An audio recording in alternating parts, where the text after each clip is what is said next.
अस्सलामुअलैकुम। उम्मीद है आप सब खैरियत से होंगे। यहाँ मैं बनाने लगी हूँ जी अंडों का सालन। 3 मैंने प्याज लिए मीडियम साइज़ के, उनको कट करके ऑयल में डाल दिया है। थोड़ा सा ऑयल डालकर अब हम ऑयल में इन प्याज को पका लेंगे। और ये बड़ा मज़े का और झटपट सालन बन जाता है। ये सालन जो है ना, मेरे अम्मी बनाया करते थे सुबह नाश्ते के वक्त, हाँ, जो कि बड़ा ही मज़े का बनता था। पराठों के साथ हम लोग खाया करते थे, या फिर जब हम ट्रैवल करते थे लाहौर से रहीमिया खां के लिए ट्रेन में, तो तब ये बनता था। और रास्ते में हम बीच में फिर दोपहर के खाने में रोटी के साथ वो, साथ में अचार और साथ में ये अंडों का सालन, ओहो क्या मज़ा आता था तब। कि आज मैं ये सालन बना रही हूँ तो अम्मी की बड़ी याद आ रही है। ये अब हम इसमें डाल देंगे 1 टमाटर।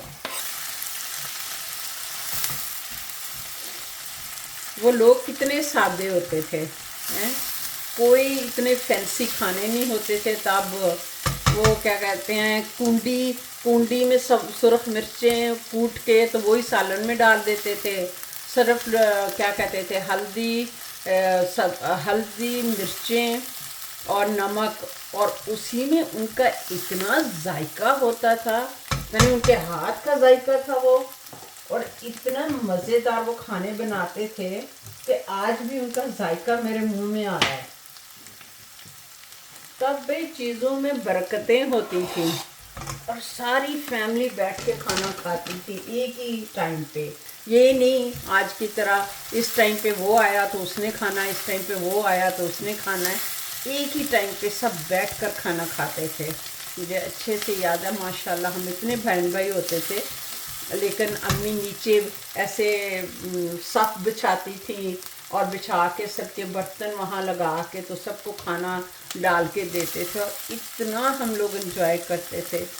आज इतने ज़्यादा खाने हैं, इतने रंग बिरंगी चीज़ें हैं, लेकिन वो मज़ा, वो जायका फिर भी नहीं है, वो चीज़ें फिर भी नहीं हैं जैसे वो पहले होती थी। अब इसमें मैंने 1 सब्ज़ मिर्च डाल दी है, थोड़ा सा पानी डाल दूँगी ताकि प्याज नीचे ना लगे।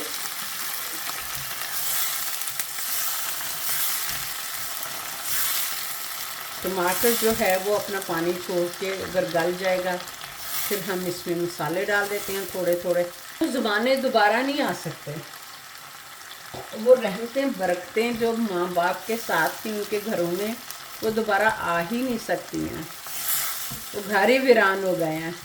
जब तक आपके वालिदैन हैं, आपके माँ बाप ज़िंदा हैं, उस घर में रहमतें हैं, उस घर में रौनकें हैं। और जब वो इस दुनिया से चले जाते हैं तो फिर वो सब कुछ ख़त्म हो जाता है। एक बेटी के लिए तो उसका मैका तभी ख़त्म हो जाता है कि जब उसके माँ बाप इस दुनिया से चले जाते हैं ना।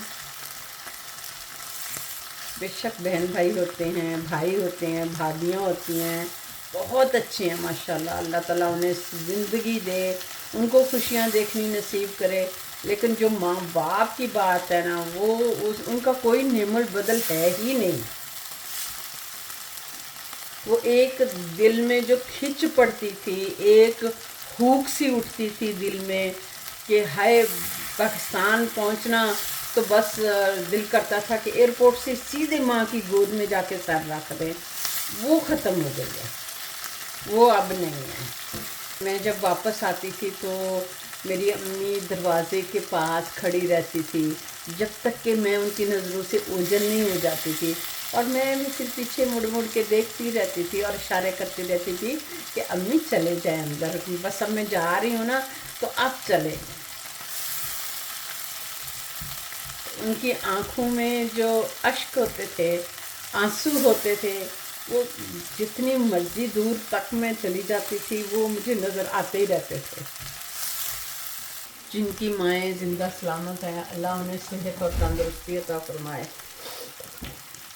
अब हम इसमें डालेंगे गरम मसाला, हल्दी, आधा चम्मच, ½ टी स्पून सुरख मिर्च, हाफ टी स्पून पिसा धनिया, हाफ टी स्पून पिसा जीरा और ये साबुत जीरा थोड़ा सा,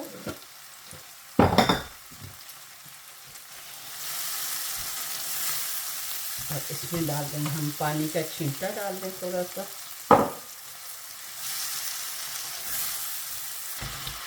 और नमक according to your own taste. अब हम इसमें डाल देंगे 5 अंडे।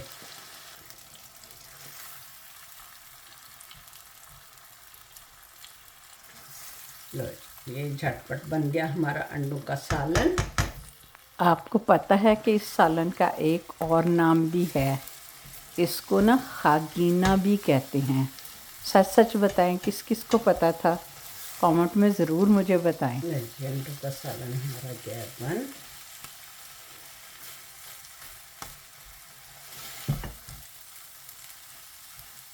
अब हम इसमें डाल देंगे धनिया। ये मज़ेदार अंडों का सालन तैयार हो गया है। अब हम बनाते हैं पराठा इसके साथ।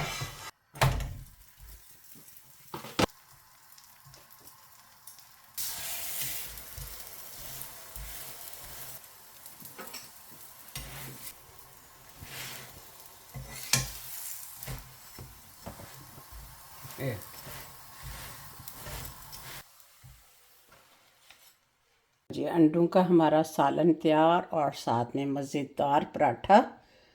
ये देखें, अब हम करते हैं एंजॉय। मुझे दें जी इजाज़त। ओके, अल्लाह हाफिज़।